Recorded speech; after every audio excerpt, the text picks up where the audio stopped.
This lecture is going to take us through the conditions of the cardiomyopathies. These are disorders that affect the heart muscle itself, thinking mostly about the walls of the ventricles.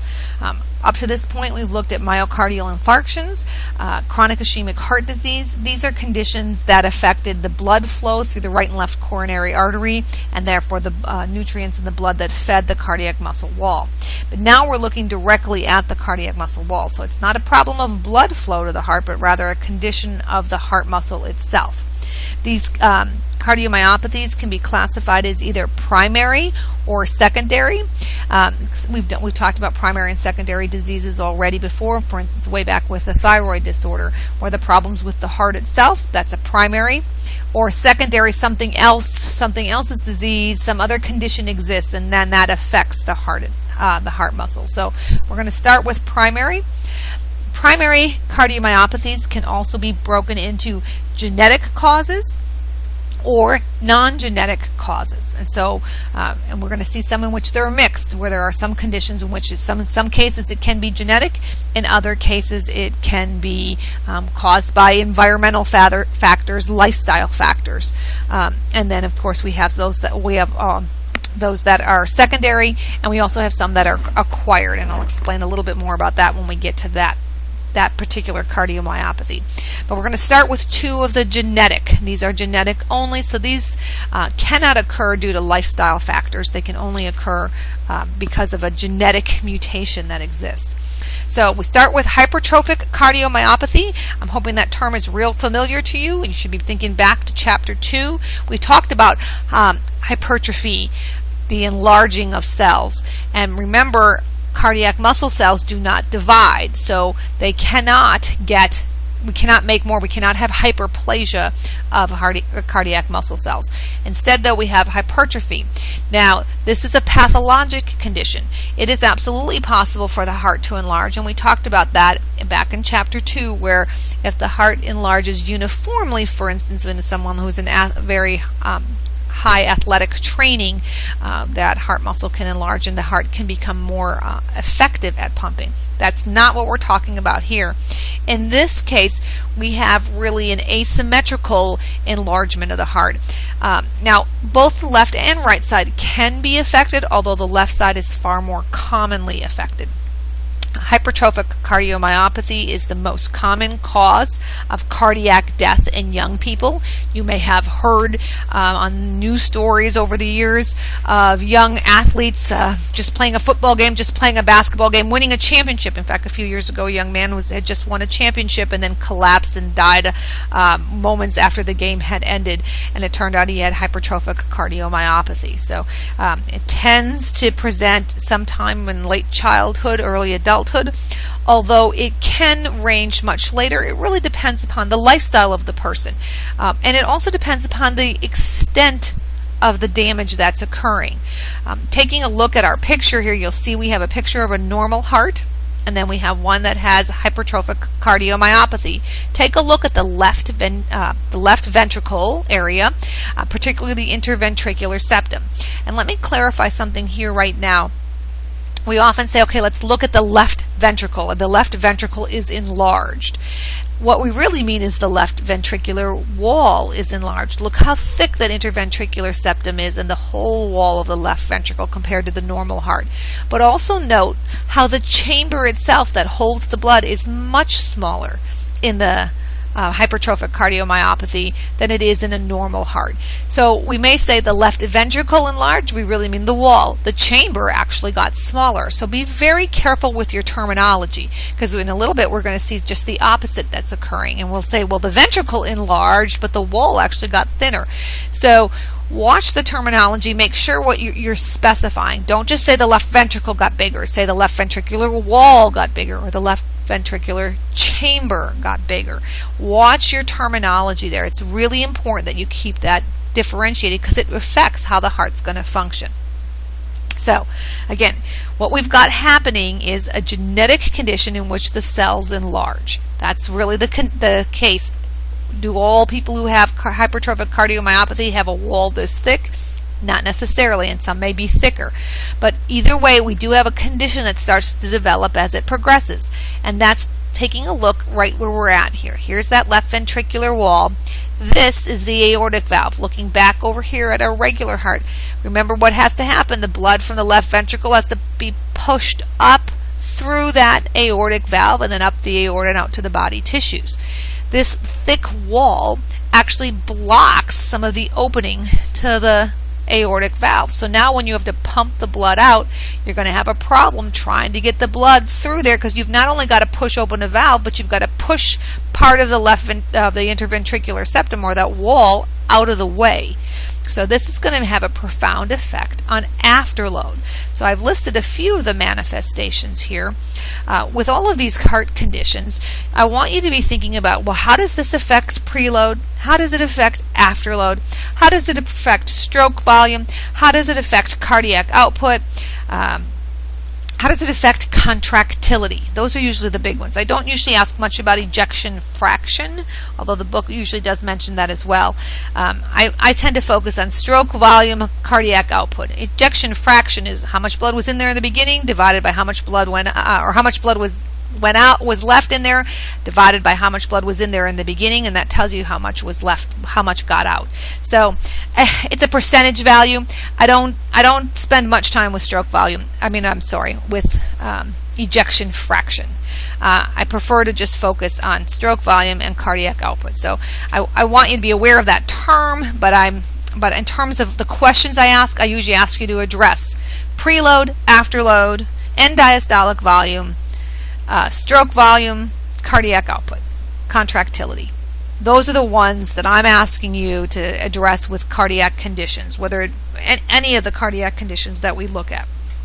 So in the case here, you see an increase in afterload, and remember what afterload is, the pressure that must be exceeded in order to eject the blood. That's afterload. That's the definition. The pressure that must be exceeded in order to eject the blood.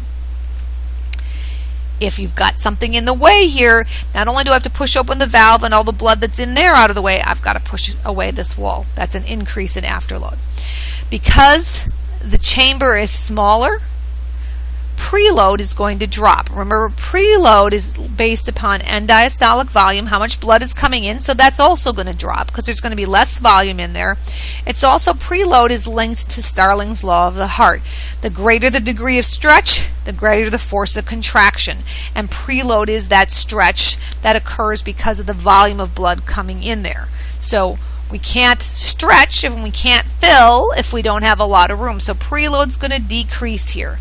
If preload decreases, end diastolic volume decreases. That means I have less blood to pump out with each contraction. If I have less volume in here, the stroke volume, the amount of blood we can pump out with each beat, is going to decrease. And also cardiac output will decrease. Remember what cardiac output is. Stroke volume times heart rate. Now, when you have a decrease in stroke volume and you have less blood being pumped out, your body responds by beating faster. Your sympathetic says, hey, whoa, I'm not getting enough blood volume out there. I'm going to start to beat faster. And so if cardiac output is heart rate times stroke volume, you would think, well, that increased heart rate will help with cardiac output. But the truth is the amount of blood that's getting out, that stroke volume, is so significantly smaller that in fact you will see a decrease in cardiac output despite the fact that the heart's trying to beat faster. And another important thing to understand is in many cases with such a thick wall, the wall doesn't, you think, well, it's thicker, better muscle, but it isn't necessarily better. These muscles have enlarged, but they don't necessarily communicate and contract as well. So you will see some decrease in contractility.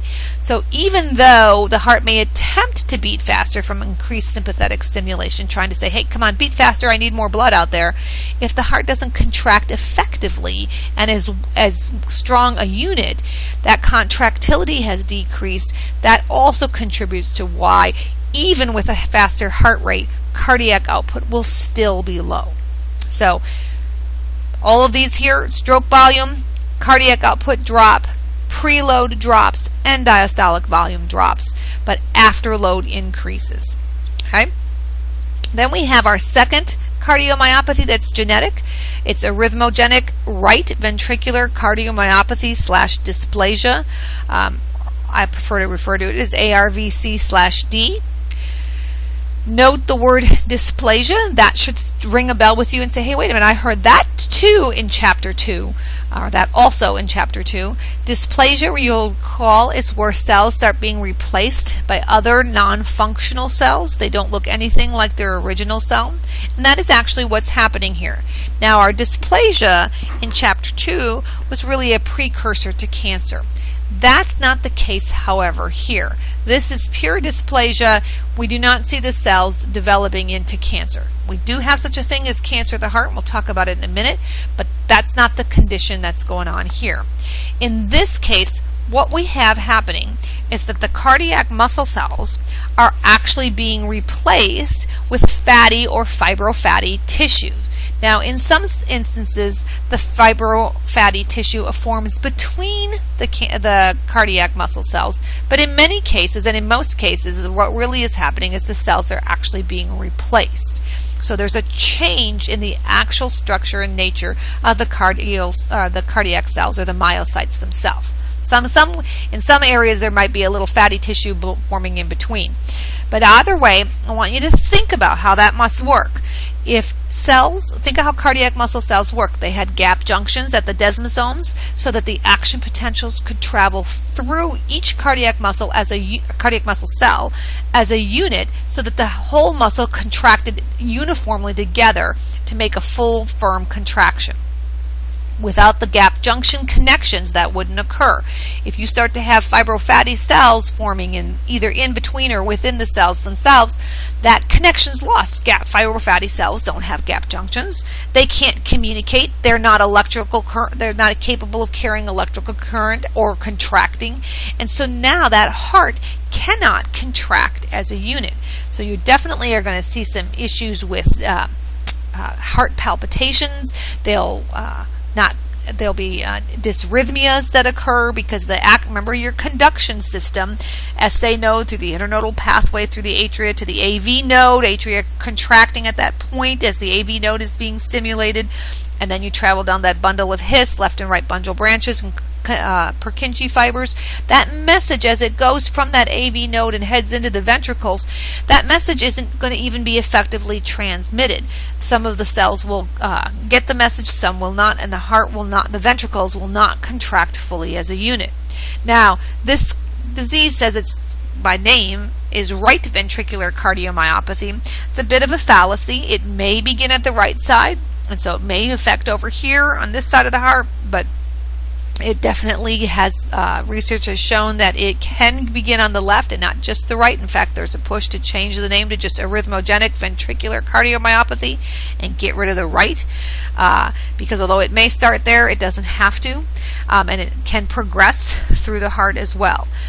It's the second leading cause of death, of cardiac death, that is, in young adults, particularly athletes, and more commonly seen in males.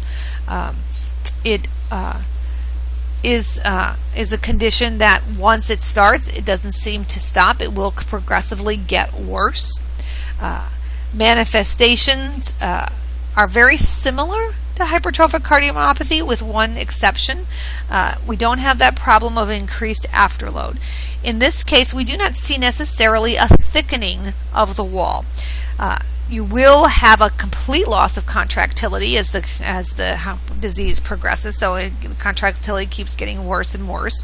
And because contractility decreases, the heart cannot contract, so stroke volume goes down, cardiac output goes down.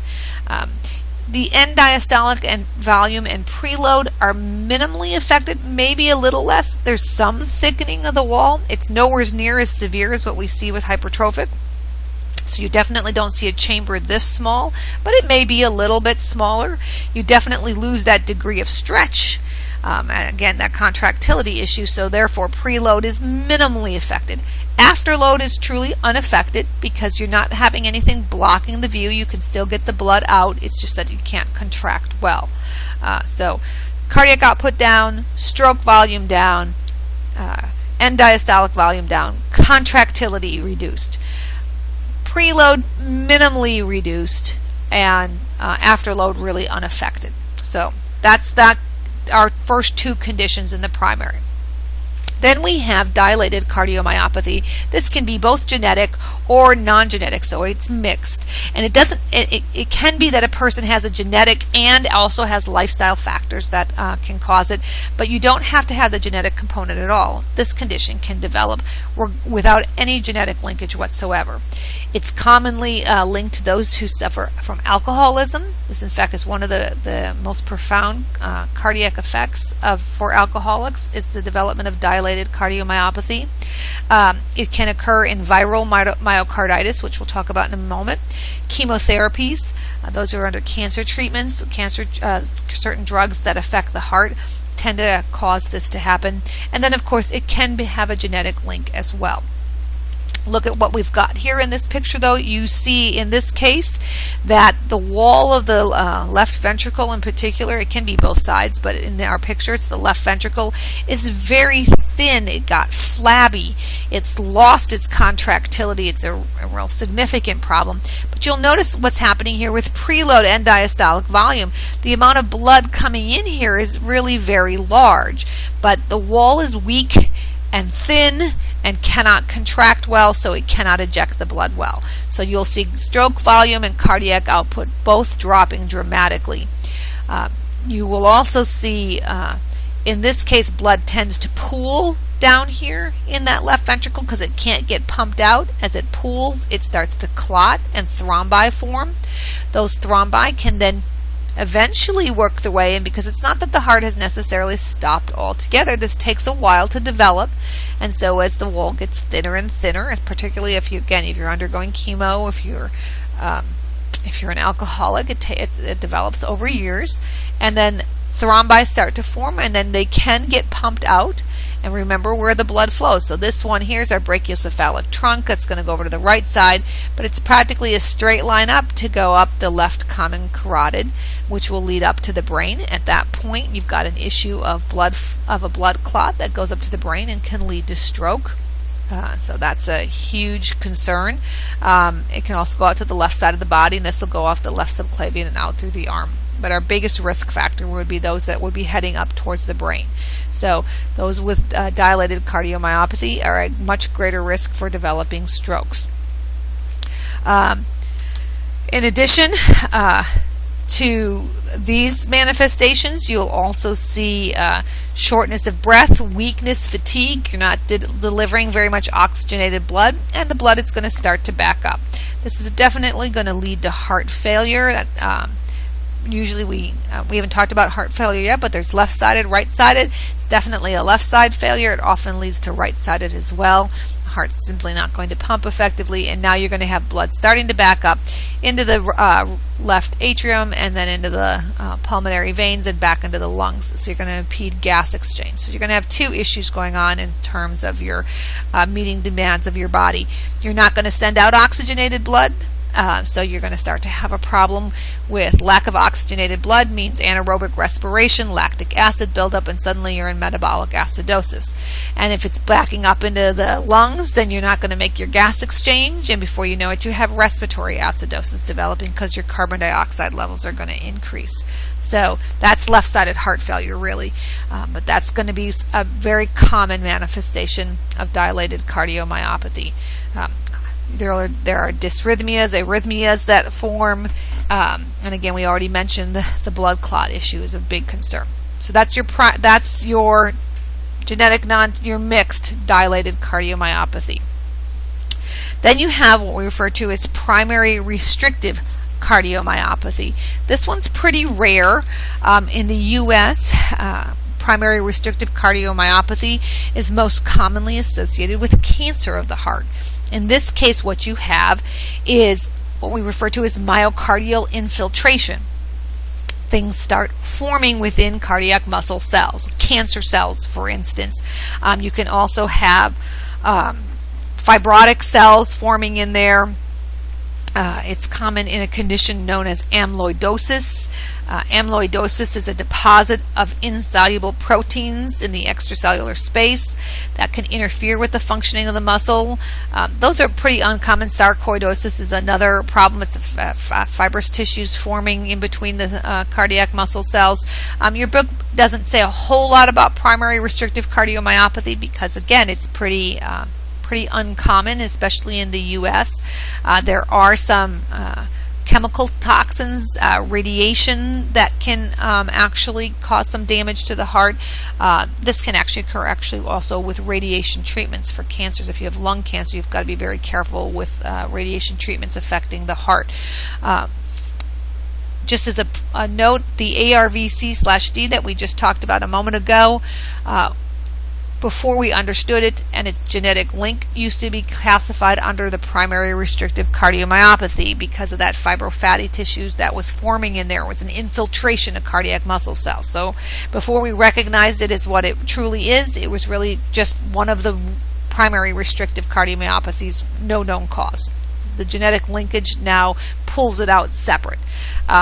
Manifestations for primary restrictive cardiomyopathy: shortness of breath. This is a problem where the heart can't contract well. Blood starts to back up into the lungs. You're definitely going to see heart failure. Restrictive cardiomyopathies, cancers of the heart, for instance, are very commonly linked to third spacing, fluid around the heart in the pericardial cavity. Ascites is common with that. Other peripheral edema, and certainly, again, heart failure. There is absolutely no treatment for this cardiomyopathy, as is the case really with all of them.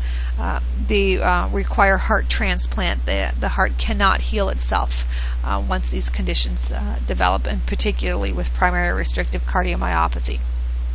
And then we have myocarditis. We list myocarditis as an acquired cardiomyopathy. What we really are referring to here is an inflammatory process. Remember, anything itis, I-T-I-S, is an inflammation. In this case, it's inflammation of the heart muscle itself. It's usually as a result of some sort of viral or bacterial infection. It's in HIV positive, or actually full-blown AIDS patients, they're at great risk for viral myocarditis. It can also be caused by bacteria. In either way, what you've got is a condition of inflammation.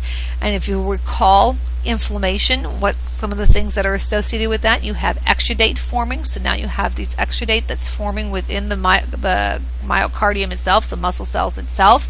That can be particularly damaging. If it's a virus, the virus enters into the myocardial cell, and remember how a virus works. It actually destroys the cell. It takes over its DNA, makes copies of itself. As it leaves, it kills the cardiac cell. So you can have some necroses developing in myocardium. That can be hugely problematic in terms of how well the heart can contract.